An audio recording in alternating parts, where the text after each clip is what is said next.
Do you know, one of the best speeches I ever heard Randall give was your wedding speech. And he made light of the fact that Randall was a copper, which means, what was your mantra? Denial of knowledge, demand proof. That's correct. And I was a prosecutor, which apparently meant that any sort of marital dispute became an argument. Well, one thing we are totally in agreement that we get asked a little bit is, if I've had a preliminary assessment done for what qualifications my skills and experience is worth, should I put that on my resume without having actually taken the qualifications? It's an interesting conversation because people have actually gone down a pathway where they've went through our free preliminary assessment journey.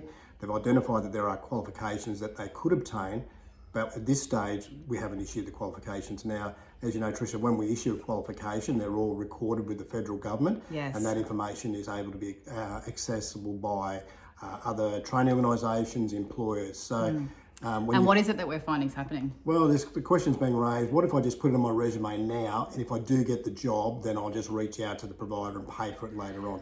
We're hearing from government agencies now, because government investigators are examining when people are putting qualifications on that they don't have. Yeah. So you've had countless calls from different agencies. It's interesting, and I've seen a real rise in those sort of questions, and it really does come back to that question about ethics. If the qualification hasn't been issued to you, well, you do not actually hold that qualification. But here's where it's getting more complex. You see, it's not just ethics, because people are getting prosecuted.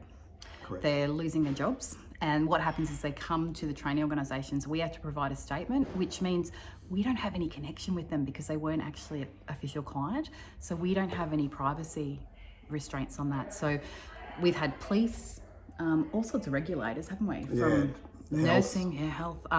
So here's the long and the short of it. You can run whatever gauntlet you want, but the prosecutor in me and the copper in you knows that when it goes bad, it goes really bad.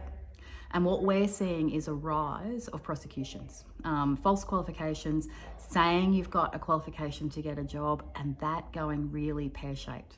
So our tip is just don't. Just don't. I remember an old ad from like the 70s. I think it was like, do the right thing. It's probably my advice is do the right thing. So in the meantime, we're going to get back to work. Yeah. Take care. Have a great day.